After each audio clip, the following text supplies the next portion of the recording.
malangnya kalau sifat-sifat mazmumah, terutama kibir, kalau telah menjadi tabiat, maka orang itu tak terasa lagi sifat itu dia miliki. Oh, ini amat berbahaya. Benda tu ada, dia tak sekadar ada. Benda tu telah berperanan dalam tindak tanduknya, tapi dia tak terasa berperanan. Sifat itu telah menjadi sikapnya, tapi dia tak terasa setelah menjadi sikap. Dalam sifat itu, berapa banyak orang yang sudah dirempuh dia, berapa banyak air muka orang yang dimalukannya, berapa banyak orang yang sudah hilang kasih sayang, hilang kepercayaan, hilang ketaatan dan sebagainya, tetapi dia tak sedar.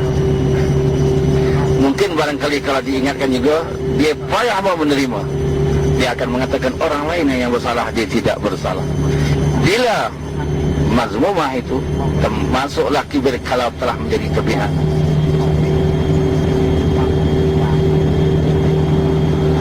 Sebab itulah sifat-sifat mahmudah kena diusahakan hingga menjadi tabiat supaya tak sedar kita miliki.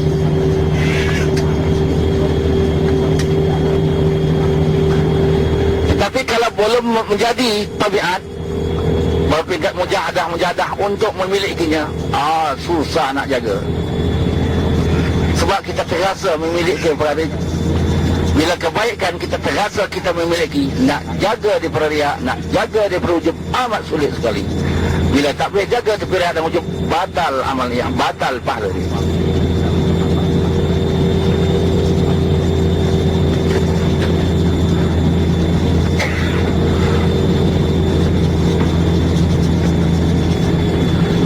Jadi begitulah tabiat ni kedua-duanya. Kalau dia sudah menjadi tabiat, dia tak rasa ada dalam diri, tak rasa dimiliki. Kalau yang mahmudah memang baik, tetapi kalau yang mazmumah, alangkah malang.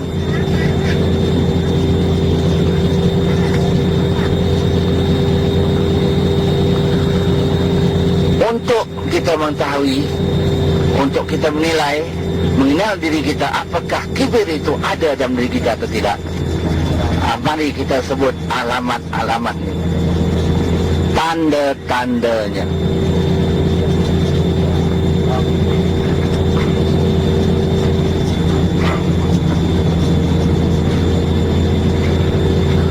Untuk mudah kita buat angka lah, senang.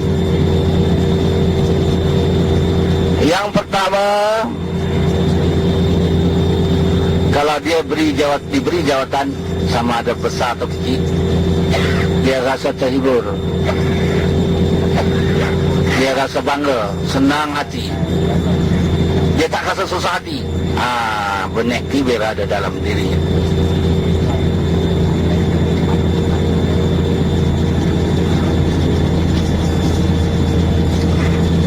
Sebab orang yang benih kibir tidak ada dalam dirinya, takut bila diberi jawatan, tak ambil, tak kena gaya sebab sudah diberi.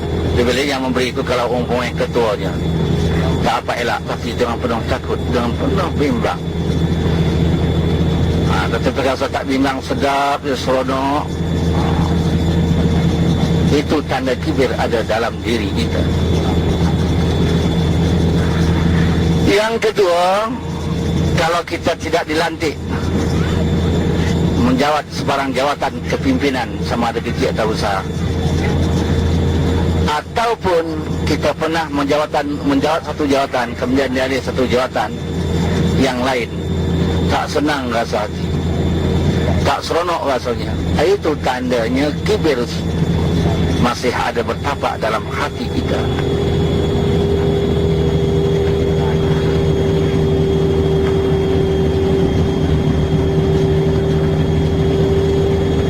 Yang berapa tu? Yang ketiga, kalau dia pemimpin, kalau dia buat arahan, selalu kasar.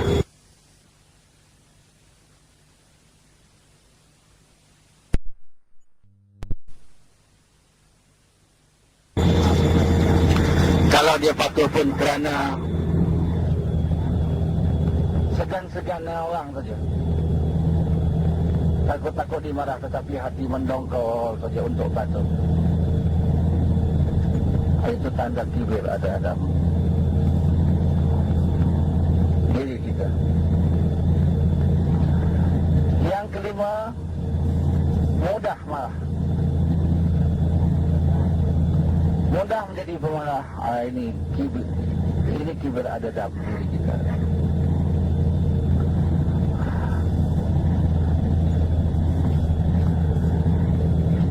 Yang keenam, emosional. Mudah tersinggung.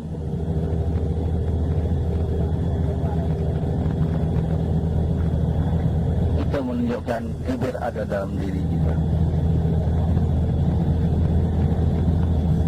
Yang ketujuh, kalau dia berkawan, dia lebih suka orang yang bertaraf bawah dari dia, supaya di mana-mana pergi orang nampak dia, tak nampak orang lain. Dia berat sekali nak berkawan yang satu level dengan dia atau yang lebih dari dia. Takut-takut nanti dalam pergaulan orang akan memandang orang lain, tidak memandang dia. Kibir ada dalam diri kita.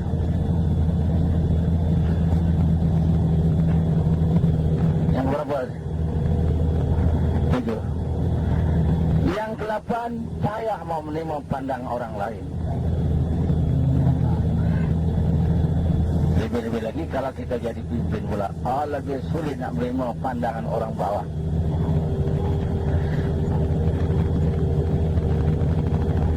Yang ke-8 ya. Yang ke-9, dalam satu majlis, sama ada perbincangan secara seni atau tidak, dia tak senang kalau orang lain memberi pandangan, beri pendapat. Dia suka dia saja yang memborong. Yang ke-10, kalau dalam satu majlis, kalau orang bercakap, dia mudah, dia selalu saja memotong-motong cakap orang.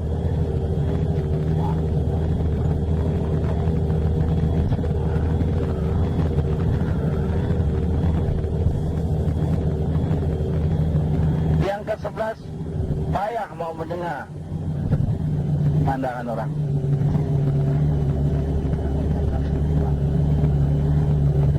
Dan dia suka pandangan saja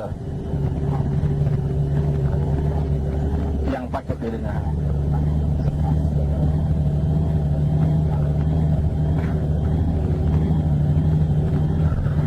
Kalau dia berjuang, dia lebih suka memperkenalkan diri, sama ada secara langsung atau tidak, daripada memperkenalkan pemimpin dan jamaah.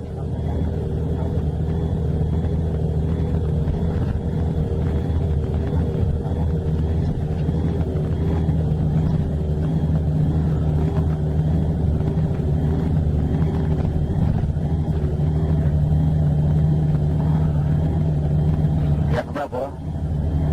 Sabar. Yang ke-12, dia lebih berminat dan lebih lincah bergaul dengan orang luar daripada anggota-anggota jemaah. Sebab anggota jemaah banyak disiplinnya. Takut-takut terlanggar nanti orang nampak kemah-kemah kita. Tapi di luar, orang lebih lemah kadang-kadang dari kita, jadi tak nampak. Sebab itu lebih seronok bergaul dengan orang luar daripada anggota-anggota jemaah. Yang ke-13, dia tak senang kemajuan itu tercetus pada orang lain walaupun dalam satu jemaah. Dia mau kemajuan itu tercetus melalui tangannya sendiri.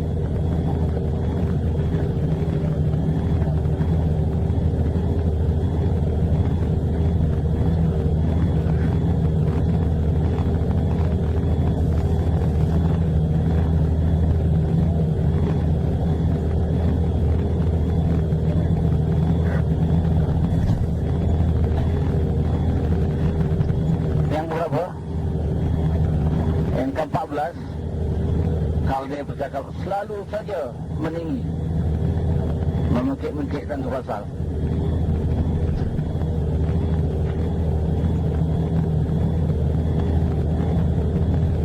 Yang ke-15, dia tidak boleh dicabar, dia tak boleh tahan.